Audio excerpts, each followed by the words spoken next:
Typhoon warning lifted. Heavy rain and strong winds persist in Taiwan. Typhoon Krathon hits Kaohsiung, causing power and water outages. Fire breaks out at Pingtung Hospital during typhoon. Patients evacuated in panic. School bus catches fire in Thailand. Xi Jinping warns of difficulties and obstacles ahead for nation. Stabbing in Shanghai kills 3 and injures 15 others. Parrots overwhelm Argentinian town. 81-year-old competes for Miss Universe contestant in South Korea.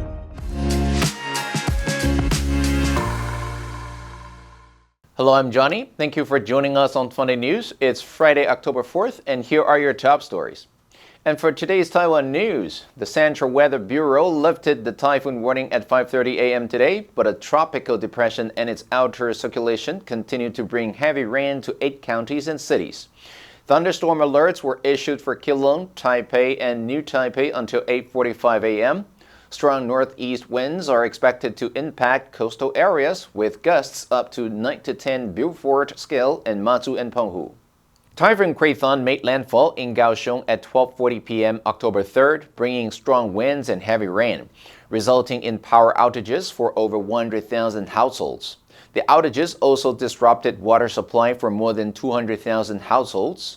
Power and water restoration is expected by midnight on October 4th. A fire at Unti hospital in Donggang, Pingtung during a typhoon led to the chaotic evacuation of over 300 patients. Thick smoke filled the building, and with the elevators down, patients were carried or fled down the stairs in darkness. Some critically ill patients died during the escape.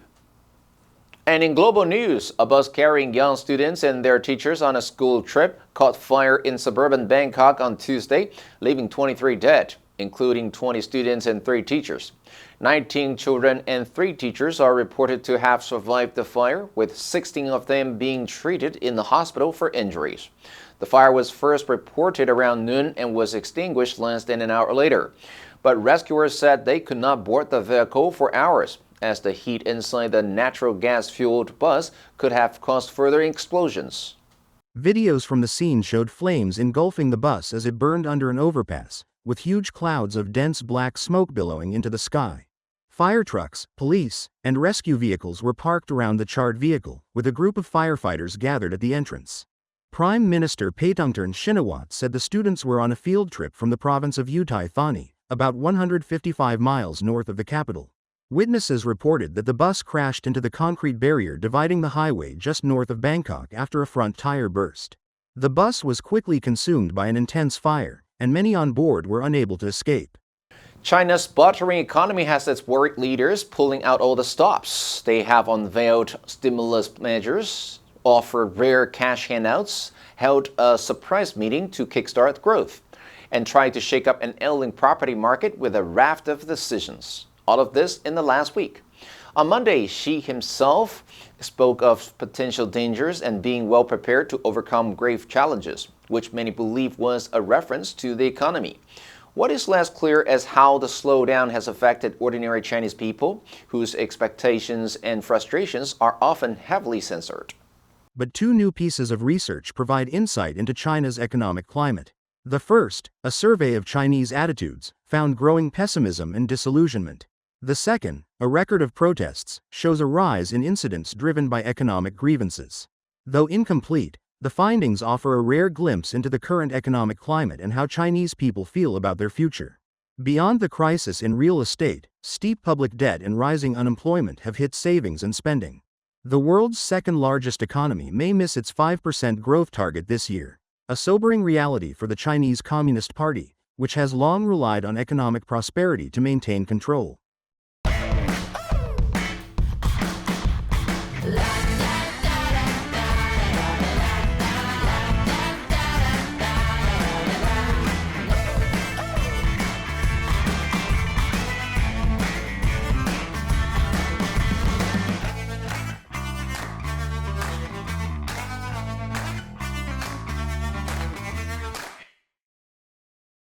Three people were killed and 15 others injured in a knife attack at a supermarket in Shanghai on Monday evening, the latest in a series of stabbings in China.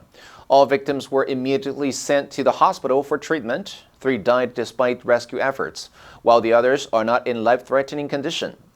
A 37-year-old suspect, surnamed Lin, was apprehended at the scene in Shanghai Songjiang district shortly after the attack.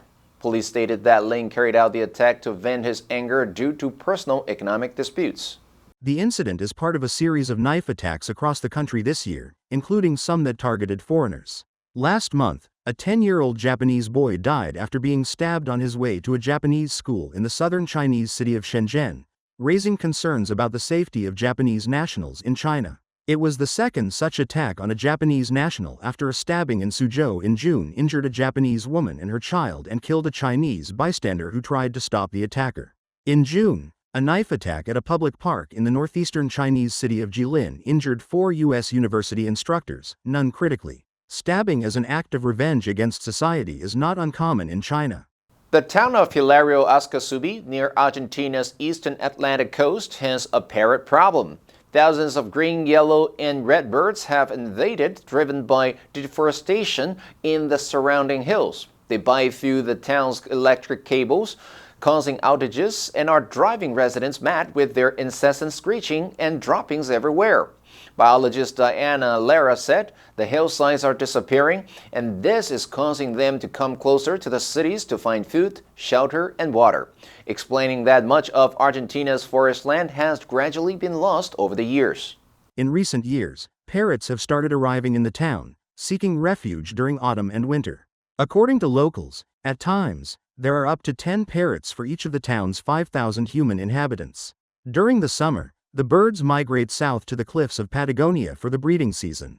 Images show hundreds of birds perched on electric cables and pylons, or silhouetted against the dusk sky, swarming over buildings and a church, eerily reminiscent of scenes from director Alfred Hitchcock's classic 1963 thriller The Birds. They bite and damage the cables. Water then gets into the wires when it rains, cutting off transmission. These parrots create daily costs and problems. Residents have tried various methods to scare them away, such as noise and laser lights, but nothing has worked. An 81-year-old South Korean fashion model fell short in her bid to become the oldest Miss Universe contestant after competing in the country's national pageant against rivals young enough to be her grandchildren.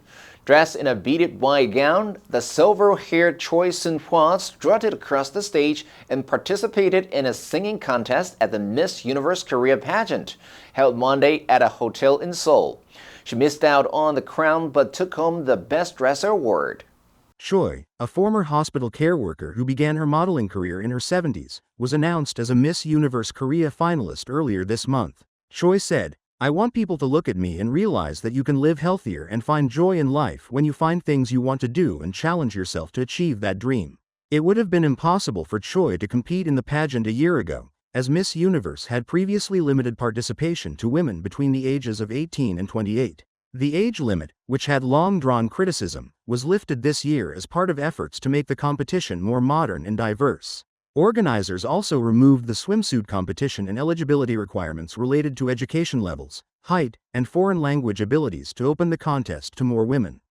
The answer for October 1st was A. Renounced. The president officially renounced his role after the scandal. Did you answer correctly? Now let's delve into the news of 81-year-old competes for a Miss Universe contestant in South Korea. Number 1. Pageant. 盛会选美比赛. The annual beauty pageant attracted contestants from all over the country. Number 2. Dressed. 穿着某种服装的. She was elegantly dressed for the gala dinner. Number 3. Eligibility. 资格符合条件. To check your eligibility for the scholarship, you must submit all required documents. Next, we have a multiple choice question for everyone to practice. Which answer would you choose? You can write your answer in the comments section. The correct answer will be announced next week. And that's all for today's Funday News. Be sure to tune in to Funday News from Monday to Friday and click the link below to join Funday for free. I'm Johnny Wu, your host. I'll see you next time.